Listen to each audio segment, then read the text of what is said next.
آپ سوال پوچھ سکتے ہیں. چوہان صاحب یہ بتائیے گا کہ کابینہ میں کسی وزیر نے یہ سوال کیا ہو گلزار صاحب جیسے نیب میں پیش ہوئے ہیں یا سماعت کا اظہار کیا ہو وزرا نے یا پھر وزیر اعلیٰ نے ان کو بتایا ہو کہ ان پر جو الزام لگا ہے اس حوالے سے کسی تفصیلات بتا کر وزرا کو اعتماد میں لیا گیا اور اس حوالے سے نہیں ایسی کوئی چیز مریم نواز کی گاڑی کا بڑا چرچا چل رہا ہے. وہ کہہ رہی ہے میری گاڑی کو پتھر مار کے بلٹ پروف گاڑی کی شیشے توڑ دیے گئے ہیں, ان کی جان کو خطرہ ہے. کیا کہتے ہیں؟ اچھا میں آپ کو بڑی دلچسپ بات بتاؤں. یہ بیگم صفدر روان صاحبہ اپنی بلٹ پروف گاڑی کے شیشے کے ٹوٹنے کا اور پھر ان کے آگے ہواری اور پٹواری جو ہے نا وہ بڑا پروپیگنڈا کر رہے ہیں. آپ یقین جانیں مذاق کی بات نہیں ہے. مجھے تو سننے میں آ رہا ہے کہ پاکستان کے مختلف اداروں کو سائنس اور ٹیکنالوجی کے کوئی 30 ارب ڈالر کی جو ہے وہ ڈیمانڈ پوری دنیا کے اندر جو ہے ممالک کی طرف سے وہ آ گئی ہیں کہ یار ہمیں وہ پتھر جو ہے اس کا آرڈر آ گیا ہے پوری دنیا کے مختلف ممالک سے, سائنٹیفک ترقی یافتہ ممالک کی طرف سے کہ یار ہم بلٹ پروف گاڑیاں بنا کے لوہے کے, میں نے تو ایک ایسی کلپ بھی دیکھا کل کہ وہ جو کمپنیاں بناتی ہیں بلٹ پروف گاڑیاں وہ لوہے کے اتنے بڑے بڑے بال ان سے وہ شیشوں کے اوپر مارتے ہیں, مارنے کے بعد چیک کرتے ہیں کہ یار اس پہ کوئی سکریچز کوئی اس کے اوپر کوئی ٹوٹنے کا کوئی عمل جب نہیں ہوتا اس کے بعد وہ اپنی گاڑی لانچ کرتے ہیں. لیکن یہ محترمہ بیگم صفدر روان صاحبہ نے کوئی وکھرا قسم کی لینڈ کروزر ان کی بلٹ پروف اور اس کا شیشہ اور پھر اس کا ٹوٹنا, اس کے اوپر کوئی 30 ارب ڈالر کی ڈیمانڈز آ چکی ہیں پاکستان کے سائنس اور ٹیکنالوجی کے اداروں کو کہ بھائی ہمیں وہ پتھر دو جو پاکستان کے اندر وہ ایسا پتھر کہاں سے آ گیا کہ جو بلٹ پروف گاڑی کے شیشے کو 100 فٹ دور یا 200 فٹ دور یا 50 فٹ دور سے مارنے پہ وہ شیشہ کریک ہو گیا ہے نا. اور آپ یقین جانیں جتنی آپ کی عالمی نیوکلیر ادارے ہیں انہوں نے بھی کہا ہے کہ جناب جتنے نیوکلیر ویپنز ہیں ان کی لسٹ کے اندر جو ہے وہ پاکستان کے ان پتھروں کو بھی شامل کیا جائے کہ وہ اتنے خطرناک ہیں کہ جو جناب 100 فٹ 200 فٹ 300 فٹ کے فاصلے پہ انٹرنیشنل لیول کی بلٹ پروف گاڑیوں کے شیشے کو کریک کر دیتے ہیں. اور اگلوں نے کہا ہے کہ NPT جو ہے وہ نئے سرے سے جو ہے وہ اس کے اوپر دستخط ہونے چاہیے سارے ملکوں پہ, کیونکہ NPT کے اندر ان پتھروں کو بھی شامل کرو. صرف ہائیڈروجن بم اور جناب آپ کے ایٹم بم اور یہ شامل, خدا کا واسطہ ہے میں بیگم صفدر روان کو ہاتھ جوڑ کے کہوں گا جھوٹ کی, فریب کی, فراڈ کی, دھوکہ دہی کی اور جال سازی کی بھی کوئی حد ہوتی ہے. ہاں آپ نے ایک قسم کا انفراسٹرکچر جاری کر دیا ساؤتھ پنجاب کا, جو اس وقت پنجاب کی صورتحال ہے. پنجاب انتہائی بری طریقے سے مانیٹری شارٹ فال کا سامنا کر رہا ہے. کورونا اور اس سے پہلے یہ جو نیا صوبہ 16 سیکرٹریز, ایک چیف سیکرٹری, ایک آئی جی, اس صوبے کے حوالے سے فنڈنگ کا کیا بنایا طریقہ کار آپ نے کہ کتنا فنڈ ایلوکیٹ کریں گے صوبے کے لیے؟ ہمارے ساتھ شروع ہو چکا ہوگا. دیکھیں آپ کی اطلاع کی عرض ہے کہ ہم نے تو پچھلے مالی سال سے ہی وزیر اعلیٰ پنجاب سردار عثمان بزدار صاحب کی قیادت میں پراپر ایک پالیسی بنا دی تھی کہ ADP کا 35% ہر حال میں جنوبی پنجاب میں لگے گا. ہوتا یہ تھا کہ پچھلے کئی دہائیوں سے پنجاب حکومتیں طے کر دیتی تھیں 15%, 17%, 16%, لیکن اس میں سے بھی آدھے سے زیادہ جو ہے وہ وسطی پنجاب اور شمالی پنجاب اور خصوصاً گجرانوالہ ڈویژن, لاہور ڈویژن میں لگ جاتا تھا. اسپیشلی یہ جو آپ کی نون لیگ کی حکومت جو 10 سال رہی شہباز شریف صاحب کی, اس میں یہی پریکٹس ہوتی تھی. لیکن وزیر اعلیٰ پنجاب سردار عثمان بزدار صاحب کی اپنے جنوبی پنجاب کی عوام کے ساتھ ایک افیکشن اور ایک ایفیلیشن تھی اسٹرانگ اور کمٹمنٹ تھی, جس کی وجہ سے یہ ہم نے طے کر دیا کہ 35% ADP ہر حال میں جو ہے وہ لگنا ہی نہیں پڑے, اس کے علاوہ لگ ہی نہیں سکتا. تو آپ بے غم رہیں, انشاءاللہ جتنا بھی بجٹ ایلوکیٹ ہو سکتا ہوگا ایلوکیٹ کر کے جنوبی پنجاب کا جو دکھ ہے, جنوبی پنجاب کا جو میں سمجھتا ہوں کہ ایک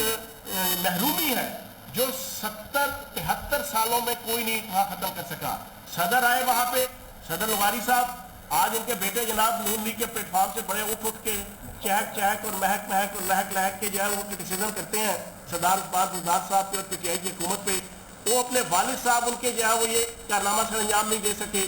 آپ کے جناب گورنر آئے ذوالفقار کھوسا صاحب, وہ یہ کارنامہ سر انجام نہیں دے سکے. آپ کے دوست محمد کھوسا صاحب وہ وزیر اعلیٰ آئے, وہ یہاں پہ یہ کارنامہ سر انجام نہیں دے سکے.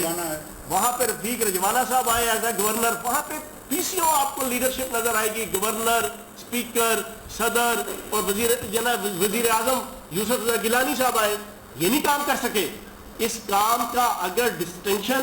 اس کام کی اگر اچیومنٹ، اس کام کی اگر اپریسیشن اور اس کام کا تمغہ اگر کسی کے سینے پہ سجا ہے تو وزیر اعظم پاکستان عمران خان صاحب، اور خصوصاً اور تیسری دفعہ کہوں گا خصوصاً سردار عثمان بزدار صاحب کے اوپر کہ انہوں نے جنوبی پنجاب کے ایک سپوت کے ہونے کے ناطے اس لیے کہ ہمارے پاس مینڈیٹ وہ نہیں ملا نمبر گیمز، ہمارے پاس جناب سینٹ کے اندر ہم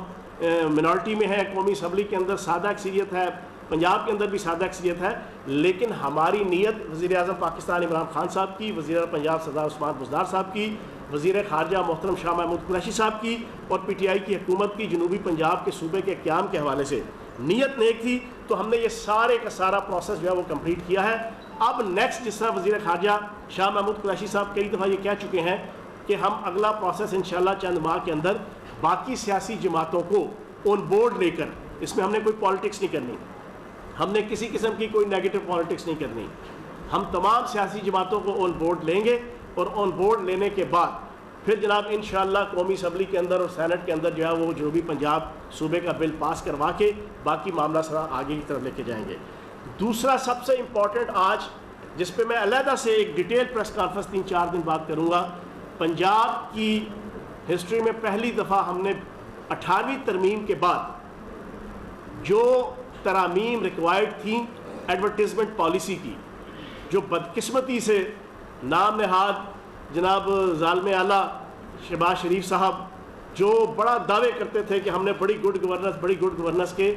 20 ایسے ڈپارٹمنٹس کی ایسی پالیسیز، ایسے پروسیجرز اور ایسے قوانین ہیں جو 18ویں ترمیم کے بعد ریکوائرڈ ہیں، جو صوبے میں نہیں کیے گئے 2008 سے لے کے 2010 سے لے کے 2018 تک، جو ان کے پاس 8 سال تھے۔ ہم نے، یہ میرا اپنا ڈپارٹمنٹ ہے، میں نے جب پہلی دفعہ منسٹر بنا تھا اس وقت بھی میں نے یہ پورا ایڈورٹیزمنٹ پالیسی کا پروسیس لانچ کیا تھا، لیکن اینڈ پہ جناب میری ذمہ داری اتر گئی، لیکن دوبارہ آنے کے بعد ہم نے، میرے سیکرٹری راجہ جہانگیر صاحب، D G P R Aslam Dogar صاحب، ان ساروں نے ہم نے مل کے بہترین طریقے سے ایک پالیسی ہم نے بنائی ہے جس میں ایڈورٹیزمنٹ ایجنسیز، جس میں اخبارات کے مالک، جس میں ٹی وی چینل کے مالکان، جس میں ورکنگ جرنلسٹ، جس میں صحافیوں کے حقوق اور ان کی ذمہ داریاں، ان کو احسن طریقے سے ہم نے ایڈریس کیا ہے۔ اس کی میں ڈیٹیل سے، میں نے آج سے 3-4 دن بعد جو ہے وہ میں پریس کانفرنس کر کے ایک اس کے ڈیٹیل جو ہے وہ میں آپ کے سامنے رکھوں گا۔ آج ہم نے اللہ پاک کے کرم سے سردار عثمان بزدار صاحب کی قیادت میں وہ ایڈورٹیزمنٹ پالیسی بھی جو ہے وہ منظور ہو گئی پنجاب کے اندر، جو 18ویں ترمیم کے بعد ریکوائرڈ تھی اور پینڈنگ تھی جو ہے وہ پچھلے 10 سال سے۔ دوسری سب سے امپورٹنٹ چیز جو آج ہم اپروو ہوئی وزیر اعلیٰ پنجاب سردار عثمان بزدار صاحب کی قیادت میں، وہ اسپیشل ایجوکیشن پالیسی ہے۔ آج تک 73 سالوں میں پاکستان کے اندر اسپیشل لوگوں کے لیے، ڈسیبل لوگوں کے لیے کوئی پالیسی ان کی ایجوکیشن کے حوالے سے نہیں آئی، وہ بھی آپ کے سامنے آج ہی چودھری اخلاق صاحب، میں سمجھتا ہوں چودھری اخلاق صاحب جو ہمارے وزیر اسپیشل ایجوکیشن ہیں، وہ قابل سر تحسین ہے اور ان کے لیے خصوصی کلیپنگ کی گئی، کابینہ کی میٹنگ کے اندر بھی ان کو اپریشیٹ کیا گیا کہ پہلی دفعہ پنجاب کے اندر اس حوالے سے پالیسی آئی ہے۔ وہ 3-4 دن تک وہ بھی پریس کانفرنس کر کے اس کی ساری ڈیٹیل آپ کے سامنے رکھیں گے، اور یہ بھی سردار عثمان بزدار صاحب کی قیادت میں پنجاب حکومت کا سب سے بڑا کارنامہ ہے۔ پھر اس کے علاوہ انسداد دہشت گردی کی عدالتیں ہیں تقریباً 18 کے قریب، اس کو ہماری لاہور ہائی کورٹ کے معزز جج ہیں، ان کی ریکمنڈیشن، ان کی سبمیشن کے اوپر ریشنلائز کیا گیا ہے، اور 12 عدالتیں جو ہے وہ رکھی گئی ہیں۔ 6 عدالتوں کو جو ہے نا وہ ریشنلائز کر کے ان کے اسٹاف کو، ان کے جو جج تھے وہاں پر، ان کو جو ہے وہ ریشنلائز کر کے باقی جتنی جگہوں پہ جناب عدالتیں ہیں، کیونکہ وہاں پہ کیسز تقریباً ٹوٹل 95 کیسز تھے ان 18 عدالتوں میں، تو لاہور ہائی کورٹ کی طرف سے یہ ایک ریکمنڈیشن تھی اور ان کی ریکوائرمنٹ تھی کہ اس کو ریشنلائز کیا جائے، تو آج پنجاب حکومت نے جو ہے اس کی بھی اپروول دی۔ اس کے علاوہ Punjab sugar mill control act, یہ بڑا امپورٹنٹ آج ایک میں سمجھتا ہوں اچیومنٹ ہے پنجاب حکومت کی اور وزیر اعلیٰ پنجاب سردار عثمان بزدار صاحب کی، کہ شوگر کی قیمتوں کو کنٹرول کرنے کے لیے شوگر مل کے مالکان کی جتنی کوئی اگر نیگیٹو ان کی کوئی جناب ہینڈلنگ ہوتی ہے گروورز کے حوالے سے، کاشتکاروں کے حوالے سے، پھر آگے قیمت کے تعین کے حوالے سے، ان ساری چیزوں کے اوپر چیک اینڈ بیلنس کرنے کے لیے اور کنٹرول کرنے کے لیے آج ترامیم کی گئی ہیں Punjab sugar mills control act میں، جس کے تحت گنے کی خریداری پر تمام شوگر ملیں پکی رسیدیں، ان کے اوپر وزن، ان کے اوپر قیمت، ان کے اوپر تاریخ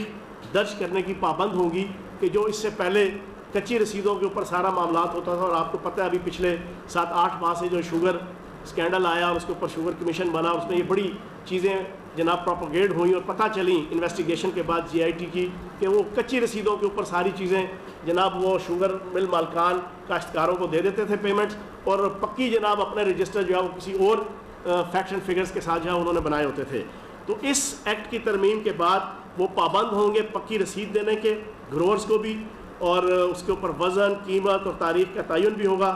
پھر اس کے علاوہ بینک کے ذریعے ادائیگی کرنے کی پابندی سے کاشتکاروں کو جناب نوٹیفائڈ ریٹ ملے گا، اور کسانوں کا استحصال روکنے کے لیے اس قانون کے تحت جو ترمیم کی ہے، گنے کی کرشنگ جو ہے وہ اس کو ڈیلے کرنا جان بوجھ کے، تاکہ قیمت جو ہے وہ نیچے گر جائے اور جو کاشتکار ہے اس کو قیمت پورے طریقے سے نہ ملے، ان جناب کرشنگ کو تاخیر میں لانے، ڈیلے کرنے پہ بھی، اور شوگر ملوں کو روزانہ کی بنیاد پہ جتنا ان کا ٹائم پیریڈ ہے کہ وہ کرشنگ کریں، اگر اس میں کوئی کسی قسم کی مال فنکشنگ یا بیڈ پریکٹسنگ ہوگی تو 50 لاکھ تک کا روزانہ کا جرمانہ جو ہے وہ ان کے کرنے کا جو اختیار حاصل ہوگا اتھارٹیز کو۔ ایک تو یہ ایک جناب قانون جو ہے وہ اس میں ترامیم کی گئی ہیں۔ پھر اس کے علاوہ چھوٹی چھوٹی کئی چیزیں ہیں جن میں اسپیشل پالیسی کا میں نے آپ کو بتا دیا۔ جھنگ کے اندر Lahore college for women university کے سب کیمپس کی منظوری ہوئی، اور south Punjab institute of science and technology Dera Ghazi Khan کی جو ہے اس کی بھی منظوری ہوئی۔ اور اس طرح کے یہ سارے جناب کچھ ایشوز ہیں جو آج 34ویں، میں آپ کو حقیقت بتاؤں کہ 5 سال جو پچھلے گزرے تھے شہباز شریف صاحب کے، میرا خیال ہے جو میری انفارمیشن ہے کہ ٹوٹل 25 سے 30 جو ہے وہ 5 سالوں کے اندر کابینہ کی میٹنگز ہوئی تھیں۔ ان 2 سالوں کے اندر 34 میٹنگز، اور ان 34 میٹنگز کے اندر آپ کو پتہ ہے کابینہ کی میٹنگ نشستن گفتن پر خاصتاً نہیں ہوتی، کوئی نہ کوئی قانون، کوئی نہ کوئی پالیسی، کوئی نہ کوئی پروسیجر بنانے کے لیے ملک اور قوم کو اور صوبے کو اور صوبے کی عوام کو چلانے کے لیے ہوتی ہے۔ تو 34ویں میٹنگ 2 سالوں کے اندر یہ ہوئی، اور اس میں عوام کی بہتری کے لیے جو ہے وہ سارے ڈیسیژن کیے گئے۔ یہ ساری کچھ تفصیل تھی۔